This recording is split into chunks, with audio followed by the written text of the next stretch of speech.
मुंख्लं बिसि बर'नि मुङै जोलुर गेलेनाय बादायलायनाय हाबाफारि खुंदों। उदालगुरि जिल्ला एंखोरबारि गामिनि बिसि बर'आ आलादा बड'लेण्ड सोरजिनाय थांखिजों एनडिएफबि आफादाव बाहागो लानानै खामानि मावदोंमोन। बर' हारिनि थामोनथा मोनथायखौ लानानै नांनाय समावनो बिसि बर'आ हारिनि थाखाय सुथुरनि आखायाव 2000 मायथाइयाव जिउ बावनांदोंमोन एबा मुंख्लं जादोंमोन। बिथांखौ गोसोखांनायजों लोगोसे बिथांनि मुङै एंखोरबारि लाइमोन गेलेमु आफादा जोलुर गेलेनाय बादायलायनाय हाबाफारिखौ दिनैनिफ्राय जागायबाय। हाबाफारि बायदियै मुंख्लं खाम्फायाव गिबि बिबार बावनायजों लोगोसे दिनैनि जागायजेननाय जोलुर गेलेनाय बादायलायनायखौ बेखेवनानै होयो एनएलएफबि आफादनि बि बख'आ।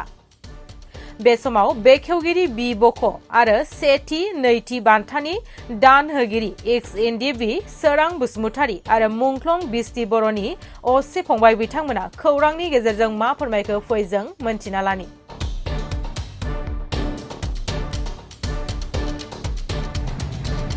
दिनै मानगोनां एनडिएफबिनि दिनैनि दिना एनडिएफबि मुंख्लं सान। मुंख्लं सानजों लोगोसे जोंनि गामिनिनो एंखोरबारि गामिनि मानगोनां मुंख्लं बिसि बर' बिथांनि थैनाया जाहैबाय 28/2000 बिथाङा थैदों। बिनि मुङै दिनै नैबेयावहाय इकिराबारि खेल गेलेग्रा फोथाराव बिनि मुङै खेल होदों आरो बे खेल हिसाबै आंखौ लेंहरनायलाय आं फैनानै खेलखौ अपेनिं खालामना होफैदों। खोब गोजोननाय मोनदों एंखोरबारि इयुथ्स क्लाबनि बेबायदि हाबाफारिखौ नुनानै। मानोना जोंनि मुंख्लंफोरखौ जों जेब्लायबो गोसोखांनांगोन। बिथाङा हारि आरो माहारिनि थाखाय गावनि जिउखौ आगोमा गावनि जिउ मुंख्लं जालांबाय। बिनि थाखाय आं बिथांखौ मान होयो आरो बिथांनि जा गालांनाय गोथाङै थानाय न'खरनि फंबाय बिदाफोर आरो बिब'फोर दं, बिथांमोननिसिम आं रोजा रोजा हामग्लायनाय बावो। मानो होनबा बिथांमोना बिथांनि जिउ बावसोमनाय बिनि दुखु दाहानि गेजेरजोंब्लाबो गावबा गाव न'खराव संसार खुंनानै दङ। आं बिथांमोनखौ धन्यबाद होयो आरो मान बावो। दिनै जि खेलखौ बिथांनि मुङै होबाय, बे ओनसोलाव गोबां जनगोष्ठी दङ। बे साफ्रोमबो जनगोष्ठीजों मोजां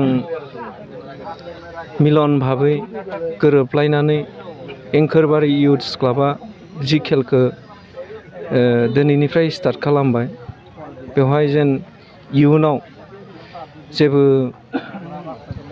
नांलाय खोमलाय जायालासेनो मोजां डिसिप्लिनै जेन बे खेलखौ आवगायलाङो, आं बेखौनो खावलायो।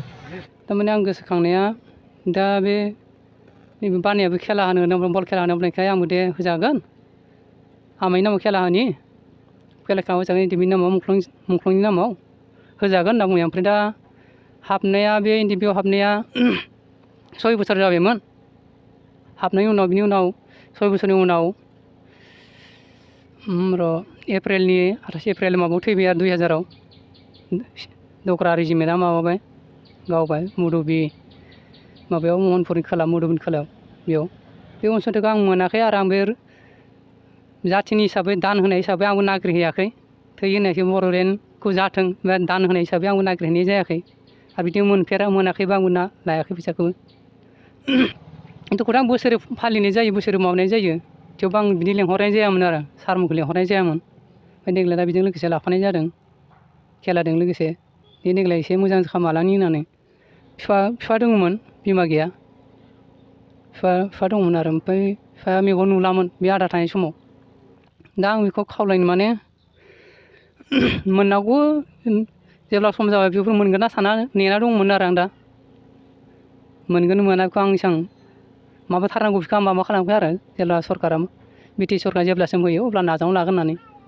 ओरैनो दा सिगाङावलाय फाखिदियासो लिरोमोन नालाय, दा ओरैनो दा रायजोआ रायज्लायनानै एंखोरबारि लिरदों आरो दायो गामिखौ। मुङा मा नाम बेलेग रुंसारि जानायनि?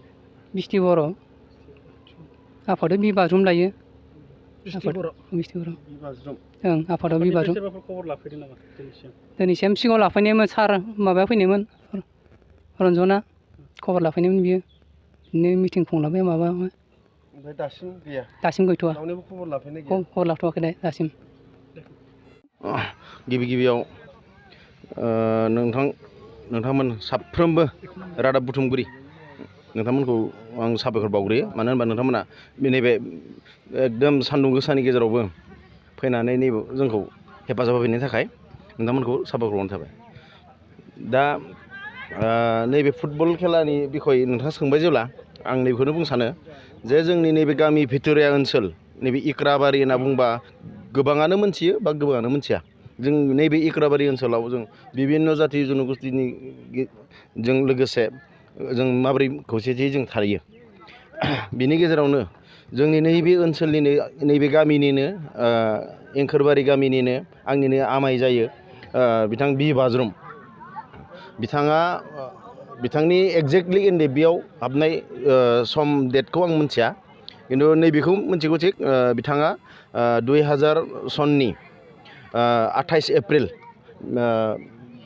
एप्रिलाव बिथाङा जोंनिनो उदालगुरि डिस्ट्रिक्टनि सिङाव थानाय महनपुर होननानै बुङो जायखौ महनपुर खायजामाथि ओनसोलाव बिथांखौ बै समनि दग्रा रेजिमेन्ट रौनि हान्जाया बिथांखौ खास्रि बिस्रि बुथारनाय जादोंमोन आरो बै खास्रि बिस्रि बुथारजानाय बेक्तिया आंनिनो आमाय बिथां एनडिएफबिआ दिनै गाव गोसो जानानै गावनि जिबनखौ बावाखै बेखौ जों बयबो मोजां मिथिगौ मानो होनबा दिनै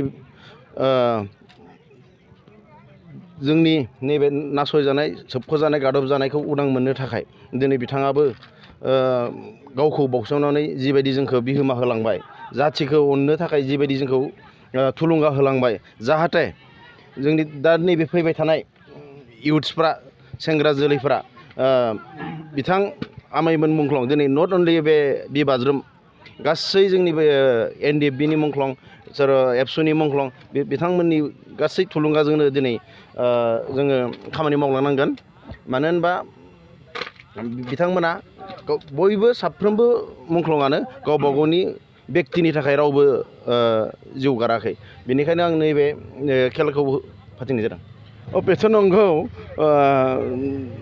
एकर्डआ जिथुनिखि जालांबाय एकर्डनि गेजेरजों नंगौ मायाबा मोनसे जुदि जायोब्लाथ' मोजांमोन खिन्थु नाथाय जायाखै मानो जायाखै बेखौ दिनै आं गोलावै बुंबाथ' बेबो जाजोबनाय नङा गोबां जोंनि एक्स एनडिएफबि